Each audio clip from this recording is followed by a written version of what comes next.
Bienvenidos una tarde más a Visión Global, en un día marcado desde luego por esa destitución de Kwasi Kwarteng, canciller de Hacienda de Reino Unido. Liz Truss, por su parte, no dimite, pero bueno, vamos a hacer un repaso de las bolsas antes de contar con el análisis de José Ricardo desde allí, desde México. El FTSE 100, allí precisamente en Londres, en Reino Unido, parece que no se ha tomado con tantísimo entusiasmo esa destitución de Kwasi Kwarteng y tan solo repunta un 0,33% ahora en este momento cuando ya ha cerrado el parque. El IBEX 35 en España sube ligeramente con un 0,46%, el CAC francés con un 0,90%, ese sí que ha cerrado ha registrado una subida más acusada, y el DAX alemán cierra con un más 0,67%. Y tras este repaso, el cierre de las bolsas aquí en Europa, contamos ya con José Ricardo Rangel desde México, y además hoy le acompaña también Rodrigo Águila, que es economista de Rankia, desde Chile, con quien vamos a tratar también, ¿verdad, José Ricardo?, de política monetaria, de inflación y de un tema muy interesante que es la ley FinTech, la tecnología, cómo se aplica a las finanzas. Bienvenido, José Ricardo. Mil gracias, Fernando. Un fuerte abrazo a todos los que nos hacen favor de sintonizar desde allá y, como no, también desde aquí, desde México. Bueno, pues efectivamente vamos a tener un programa muy nutrido. Vamos a hablar pues de esta hermana patria también que es Chile, y estos temas muy interesantes. Pues sí, vamos a ir con Rodrigo porque hoy tenemos temas muy interesantes, sobre todo política monetaria, inflación, que por cierto, hemos conocido que el Banco de México prevé que hasta 2024 pues no se rebaje esa inflación disparada, bueno, en todo el mundo, al 3%, concretamente en México, pues eso, no bajará hasta 2024. De eso vamos a hablar, y también de la ley FinTech, muy interesante, innovación, tecnología en el ámbito financiero. Así que sin más preámbulo, pues te dejo, José Ricardo, con Rodrigo Águila, que es economista en Rankia. Mil gracias, Fernando. Rodrigo, bienvenido nuevamente, mi querido amigo. Gracias por estar con nosotros y darnos esta visión precisamente desde allá, desde Chile, cómo está esta situación económica. Y bueno, la verdad me gustaría preguntarte, mi querido Rodrigo, la parte de política monetaria. Tomó decisión Banco Central de Chile de incrementar las tasas. ¿Cómo está pues mitigando la inflación? ¿Cuánto es la inflación que está manejando hoy por hoy Chile? ¿Qué tal, José Ricardo? Muchas gracias. Un placer estar nuevamente aquí en Visión Global, dando una visión global, ¿no? En este caso desde Chile, igual un saludo, Fernando. Bueno, el tema muy interesante. Bueno, el último IPC que registró acá el Instituto Nacional de Estadística en Chile fue del 0,9% para el mes de septiembre. Y ya el Banco Central de Chile anunció su última subida de tasas de 50 puntos básicos, 50 puntos básicos de la tasa política monetaria, la TPM, ¿no?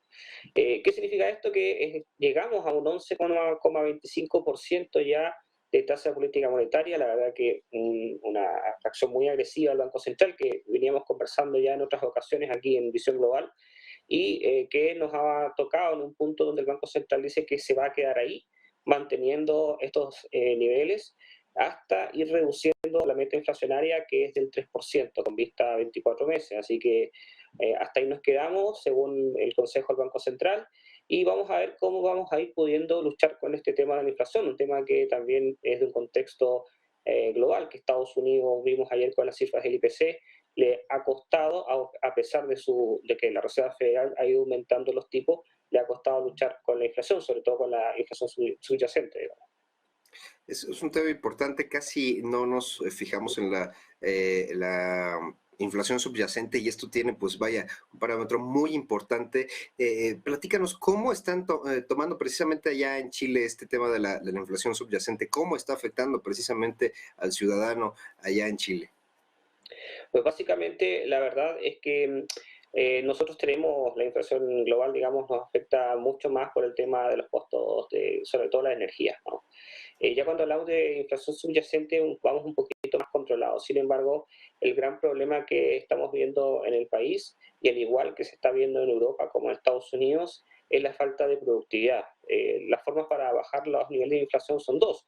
Uno, aumentando los tipos de interés, es decir, aplicando medidas de política monetaria, y por otro lado, aumentando la productividad, de tal manera que la producción, la velocidad de crecimiento de los bienes y servicios supere la velocidad de incremento de la oferta monetaria. Esa es la única fórmula que funciona realmente contra la inflación. ¿Qué está pasando? Que el Banco Central de Chile, al igual que la Fed, están aumentando los tipos, igual que lo ha hecho el Banco de México. Sin embargo, no hemos visto una productividad tal que pueda ayudar estos esfuerzos del Banco Central de Chile, en nuestro país, digamos en Chile, para ir reduciendo de forma significativa los niveles de inflación. Te cuento algo, o sea, en este año ya registramos un 10,8% de inflación acumulada en lo que va del año y un 13,7% a nivel interanual, 12 meses. Entonces, es bastante complicado los niveles inflacionarios que estamos viviendo en Chile y dónde se está traduciendo más, justamente en lo que son alimentos y bebidas, donde alcanzamos más de un 21% a vista 12 meses interanual. Ahí está el mayor aumento. Incluso hay ítems que han ido bajando, por ejemplo, calzado, ocio, han tenido reducción en el nivel de inflación, pero muy cercanos, digamos, al cero. Pero digamos que puntos tan complicados como alimentos son los que han registrado los mayores niveles inflacionarios y son los que realmente afectan el bolsillo de los ciudadanos chilenos. Fíjate, te quería comentar, Rodrigo, aquí en México ayer salió el dato precisamente de actividad económica y a mí me impactó muchísimo, pese a que fue nada más una contracción del 0,4%, que no es relevante. Sin embargo, el que dio el dato fue la parte de construcción de maquinaria y equipo. Entonces, esto aunado al último dato de inversión fija bruta que reportó el INEGI precisamente, bueno, pues da una clara tendencia de que pues no están teniendo las empresas producción al respecto. ¿Cómo van en ese sentido industrial allá en Chile, Rodrigo? La verdad que como somos una economía muy monodependiente de la exportación de cobre, somos reconocidos, digamos, en esa materia y efectivamente dependemos mucho de cómo se esté cotizando el cobre en el mercado. En este momento cotizándose más o menos alrededor de $3,5 por libra, la libra de cobre, entonces cuando el precio va hacia arriba nos beneficia, pero cuando va hacia abajo nos afecta muchísimo. Sobre todo eso a nivel de recaudación fiscal, Chile es un país donde la recaudación fiscal cumple un rol muy importante, como la mayoría de los países, pero aquí especialmente. Entonces, dependemos mucho de las exportaciones de cobre. Y ahí, si bien es cierto, tenemos otras materias de exportación, como por ejemplo salmones, muy reconocidos, salmón chileno, vinos, frutas también. Finalmente, el que marca, nosotros acá lo decimos coloquialmente, el cobre es el sueldo de Chile, el salario de Chile, ¿no? Eh, entonces, la verdad que nos ha ido afectando mucho el contexto cuando en los últimos meses igual las materias primas han ido bajando sus valores y por el contrario, el precio del petróleo ha tenido alzas importantes. Hoy día también con este anuncio de la OPEP Plus de la disminución de 2 millones de barriles de petróleo por día, también esto podría ir afectando e ir subiendo en los próximos meses el precio, en las próximas semanas, perdón, el precio del petróleo, que hoy día está cotizando alrededor de los 92, $93 por barril y que podría esto volver a subir, lo cual sería bastante negativo para nosotros también por el coste de la energía. Finalmente, y retomando este tema, como lo comentaba Fernando, el tema de tecnología, aprobación de la ley FinTech. Nosotros nos adelantamos aquí en México hace 3 años, sin embargo, el contexto para los que nos hacen favor de escuchar, pues vaya, Chile es un país que pues vaya, venía dando esta punta de lanza. Creo que a pesar de que recientemente se aprobó, pues ustedes tienen un gran camino por detrás y digo, sin mentirlo, las bases de nuestra ley FinTech actual creo que se tomaron muchísimo de allá de Chile. ¿Cómo está viendo el mercado esta situación? ¿Cómo está este ecosistema FinTech allá en Chile, mi querido Rodrigo? Bueno, la verdad que estoy muy contento por la aprobación de una ley que ya venía hace rato descansando en el Congreso. Ahora falta solamente que sea promulgada por el presidente de la República, Gabriel Boric, y ya la ley va a salir totalmente, ya se va a comenzar a ejecutar, y eso es bastante significativo. ¿Qué significa esto en términos prácticos? Dice, bueno, se aprueba una ley FinTech, bueno, ¿para qué sirve esto? Bueno, son varios puntos. Mejora, establece marco regulatorio. Esto es muy importante para separar, digamos, las buenas empresas y buenos proyectos de los que son totalmente presuntas estafas, ¿no? Segundo, genera mayor nivel de competencia y eso sabemos que eso beneficia al consumidor, o sea, mayor nivel de competencia, el consumidor podrá optar por mejores precios y mejor calidad del servicio, obteniendo más valor por lo que paga.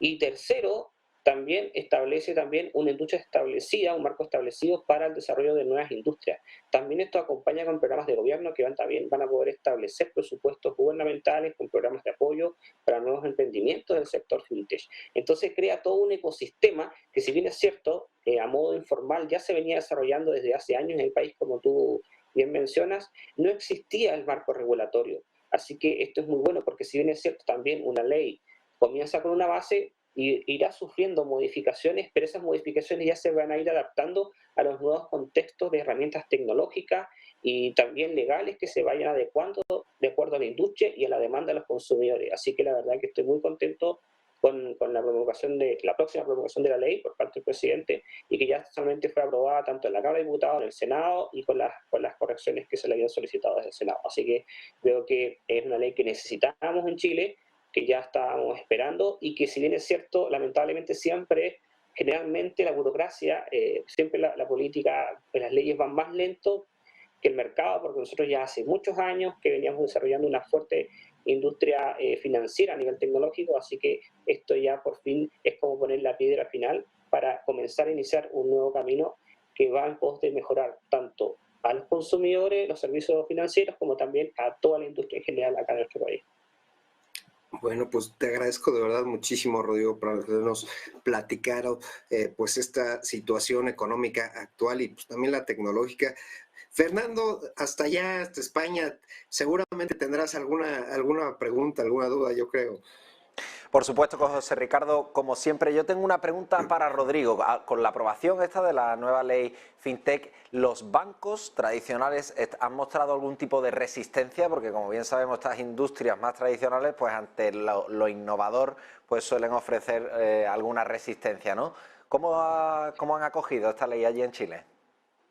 La verdad es que no, porque, si bien es cierto, con todo el movimiento tecnológico, la nueva aparición de startups de tipo fintech, etcétera, que han venido de forma informal antes que se legisle la ley, la verdad es que los bancos tradicionales igual se han ido adaptando a los nuevos productos y exigencias financieras de los consumidores. Han aparecido muchas startups relacionadas con temas de inversiones, por ejemplo, y los bancos han ido adaptando, también reduciendo sus barreras, democratizando el acceso a la inversión, democratizando y facilitando la apertura de cuentas bancarias, etcétera. Se han ido adaptando a las necesidades del mercado.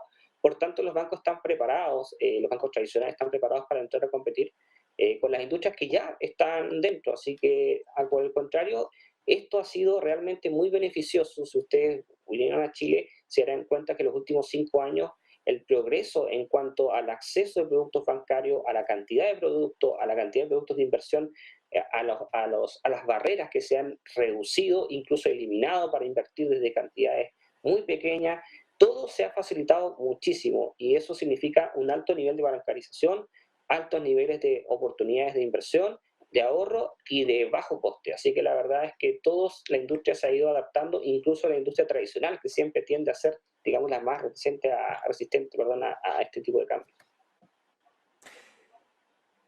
Pues muchísimas gracias por aclararnos. Nos alegramos de que allí en la industria bancaria, pues bueno, pues acojan bien pues esta ley que apuesta por la innovación, ¿no? Y por seguir avanzando. Muchísimas gracias también a ti, José Ricardo, y como cada día también muchísimas gracias a toda la audiencia.